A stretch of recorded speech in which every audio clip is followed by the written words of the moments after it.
TTT THROWDOWN! Welcome to the Throwdown. This week's Throwdown is demoed by Matt Early, and we're going to call this workout the Graceful Gymnast. We've got 10 rounds for time of 3 clean and jerks and 3 ring muscle-ups. Let's see it! All right, guys. This is Matt Early. I'm demoing the Train Think Tank Throwdown workout. That's Sam over there. Carly's off camera. She didn't want to be on camera. So me and Sam are gonna race here. Whoever wins owes the loser, or owes the whoever You got this. loses owes the winner $20. Oh, baby.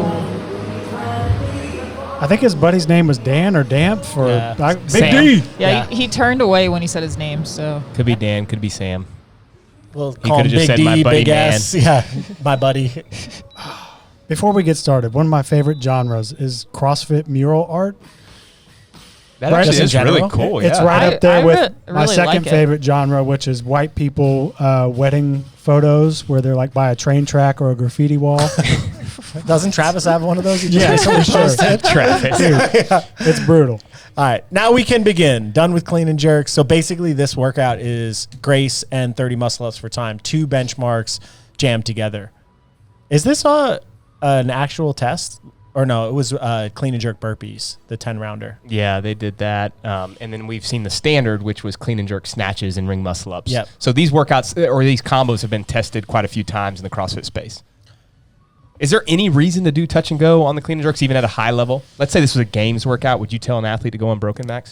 I don't. Do touch and go at any point? I do think that some athletes would be doing some touch and go in this format because the muscle ups are split up. For a games athlete, a set of 3 is probably small. So I think in the beginning, it would probably be all singles. And then as they got close to the finish, maybe they would start to throw in some touch and go as like a sprint finish if they were not near failure. But I'd say for most people, singles in a quick format's probably the way to go. I mean, they were a little over 30 seconds to finish round 1. So 10 rounds of that, it's like a 5 to 6 minute target at that kind of initial pace. It's going to be if you're able faster to than hold that, that's super dense Yeah. for someone that's not at an elite level. Yeah, for sure. I think the problem with a workout like this is that it feels easy the first couple of rounds. Probably true with any CrossFit workout. The problem with CrossFit. Yeah. But the ring muscle ups feel really good. You don't think about the compounding fatigue that happens with the clean into the jerk and then quick transitions to ring muscle ups. So you just need to be patient as you get into your deeper rounds. That round like 4 through 7, those are the ones that are going to be really challenging. Yeah, this work. Go ahead, Mia. I heard you take a breath. For non-elite athletes, when you're thinking of pacing this, if you have the capacity to hold 3s throughout, I would base everything around what you need to do in order to keep your muscle ups unbroken in 3s, because you could lose a break on muscle ups is just so much longer than just going a little slower on the barbell or transitioning a little bit slower. So I would create a pacing strategy based on what you need to do to hold 3s unbroken if you have that capacity. Yeah, this workout is going to be almost for everyone dictated by muscle up capacity in terms of how you pace and also how you get to failure with muscle ups. I think Big D or Big S on the right side, he catches his muscle ups really high. So if he's able to do that all the way through, it could be a big advantage that he doesn't have to rely on pressing as much.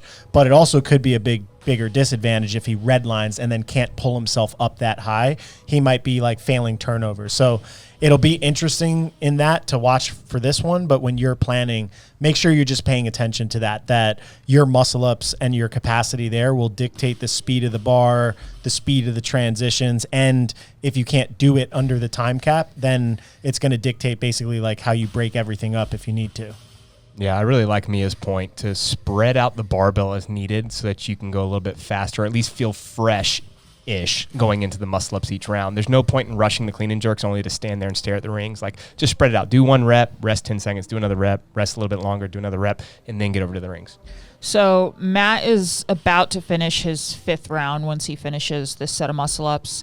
Big D or Big S is in his 6th right now. So he's already done 5 full rounds. Yeah, they're moving pretty fast right now. It's pretty solid pacing. Overall, though, I think it still kind of indicates that they both maybe went out a little too hot. And I know it's easy to do that when you're doing a demo workout and racing for $20, but at the end of the day, if you're at 5 rounds at 3:30 and you started at 30-second rounds, it means that you've like already had a pretty big deterioration to that point. However, I think with ring muscle ups, most people are going to have deterioration. So it's kind of okay to go out a little hot, you're saying? Yeah, and I don't even know if I would consider it going out hot. It's just going out at the speed that your ring muscle ups can keep up with when you've done 3 to 6 versus when you've done 18. You know what I mean? Fair enough, fair. The rest break before your set of 3 is just going to get longer. Are you saying So does it help to rest longer at the beginning before the 3? For me, it wouldn't. Yeah, that makes sense. I'm gonna once the accumulation happens, it has happened. All right, I take back what I said, Matt and Big Max D. is Mia's wrong. right, I'm wrong. Are you saying Yeah. $20 isn't worth it? No, $20 is worth it. I was gonna say you can almost get a Chipotle bowl. yeah, not with double meat. Almost. Or guac, yeah. No guac, no double meat, Yeah. no extra rice. They charge Yeah. for that now. No, they don't. Yes. Oh, man. I heard this. They charge for extra rice? Yeah, I asked for an extra scoop and they charged me 80 cents or I something saw like that. someone Wow. got shot for the extra guac the other day. No. Yeah. What? Things popped off and some. Should we pause and do a Chipotle talk right now? Or should we focus on the workout? You can see Matt's breathing has definitely increased. He took a smart break there before the clean and jerks. Like we said, there's no point in rushing those if you know your ring muscle ups are going to fatigue. I want to go back to the pacing thing. And I agree, Mia, that you need to, it's okay to bank a little bit of time because especially with gymnastics movements, there's going to be a point, a number where you just kind of fall off no matter what. Handstand push-ups that happens, toes to bar that happens, chest to bar that happens, ring muscle-ups that happens. But there's also, on the other end of the coin, or other side of the coin, if you go out End of the coin. End of the coin, yeah, on the very edge of that quarter. There's a point where you go out too hot and it feels really good, and all of a sudden you get to round 4 and you just completely blow up, and then you can't do any more reps. So you got to be really careful in a workout like this, and that's what training's for. When we do EMOMs or intervals, you're practicing seeing where that threshold is or where that line is that you don't cross it. Yeah. For Matt on the left side, I was just trying to watch muscle up technique because they were both next to one another right there. As people get wrecked, sometimes it seems like they lose their body line, specifically in muscle ups, with their leg positioning. And sometimes they'll like sit up into their own legs in the turnover and make the turnover harder.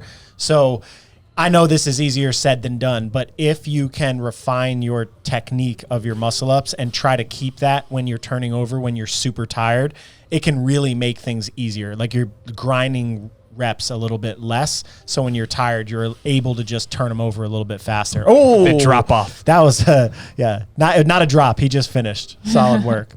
That was quite Mia, the you exit. were supposed to be counting for us. I We was didn't- counting. I'm counting Matt. Okay. What round are we on here? He's finishing 8. Okay. Unless I messed up, which is very possible. It's possible. Yeah. Congrats We'll on see. your $20, Big D. Yeah. So I think where that. Oh, no. Yep. I think fail? where that That's comes fail. from is when you're rising into the turnover, getting your knees or your toes higher than your hips. This is something I do all the time, even though I know it's wrong, is as I get more tired, I start kicking my feet up higher, my knees up higher, and then I'm using my hips less, and then you get stuck in that like L position that you were talking about in the Yeah. turnover. It almost pushes you backwards, right? Right. Yeah. So, if you want to rewind and watch Big D, Big S, There it was, yeah. he keeps his hips higher than his knees the whole time when he's going rising into the turnover, and that is huge. Yeah, so that's what I was talking about there. Like you could see his legs were just rising. It was earlier than I saw him fail, but that's where the efficiency plays a big role because right now he's turning over above the ring. So he does kind of have, it seems like he has the pulling capacity to do it. It's just, it seems like the turnover position's just like jammed and pushing him backwards a little bit there. Yeah, the higher you get your knees and your feet, the more horizontal you are when you turn over, and the more effort it is to get your shoulders to the front of the rings. All right. But so that good was recovery 8 there. rounds. I think so. Yeah, so 2 more rounds. But- But once you miss one, I'm not giving you $20 if I was wrong. Yeah, we're not sure Mia can count. Why are these movements in quotes? The shoulder press. The air squat. That's a I good really point. like this background. Yeah, I me think too. it's I cool. think it's cool. Were you being facetious? I hate it. Oh, okay. Yeah, Chris. Yeah, but I thought he was being serious. I think it's really cool. So we're different. Yeah. You got 3 versus 1. Y'all win. I didn't vote, but I think I'd still call you a hater. Oh, I'm definitely a hater. I mean, it's just useful. Like if you're in there and you want, See, Coach, you don't have to coach. You just point to the wall. Coach programmed, what are these called? Shoulder presses.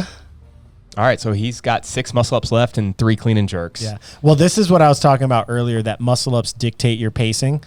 If this were a qualifier workout and Matt did it and I saw this, I would probably just slow him down earlier on so that he, like, these failure sets, they just add. So he stopped at 9:05. We'll see how long it is till he gets his next one. But if you can avoid those in your workout, obviously you'll save more time than going out, faster and trying to be like, tougher or racing.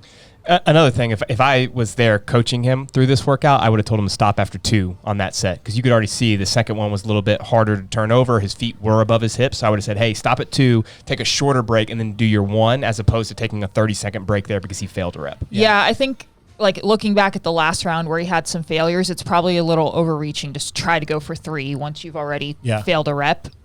It's time to slow down and either go 1-1-1 or 2-1. Yeah, or something. make them count. Yeah. But final round. If Mia counted correctly. If not, it's going to be an awkward ending. Big if. No, this is it. This is it? Final one? This is it, yeah. I believe in him. I wonder what I Big thought D's going to take. You were going to believe in me. I don't believe in I don't believe in you, Mia. What do you think Big D's going to do with his money? Probably not go to Chipotle. He's going to get shot. Yeah. All right, and he stopped at 10:08. Was that right? Around there? Yeah. Yeah, so it'll be interesting to see what the rest times are here. If you don't have the capacity to like really hammer muscle ups, this will be indicative of you might be doing clean and jerks and every round be taking a 15 to 30 second break before you go. That was 20 right there. And that looks pretty solid. Yep, feet were still a little high. His knees are a little high. He's going to go for Come it. down. Oh, you were right, Brandon. Oh, that's what I'm talking about. I've been eyeing that rope the whole time. That rope has looked suspect as hell. But now he put it in his own. And it's about time he did something about it. Yeah, I like taking the risk in a training session like this, but still, if you know that you're you're getting to that point of almost failure in round 8 or 7, then it's probably just smart to know I'm doing 2, quick break 1. Come on, finish it. Boom. Nice, Solid. there you go. Nice. All right. Nice work. Good job, guys. Great Good job. sportsmanship by Big D moving the rope.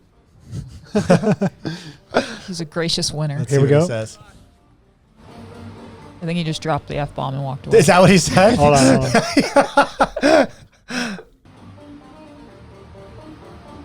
I owe him $20. Sorry, Matt. Solid ending. My bad. Good job, dudes. Good job, guys. It's a wrap, you know what I'm saying? Your boy Project Pata in this thing, man. Hey, look, man, thank y'all for watching Training Think Tank's YouTube channel. Y'all hit that motherfucking subscribe button, you know what I'm saying? So y'all go ahead, man. Thank y'all for watching the channel, you know what I'm saying?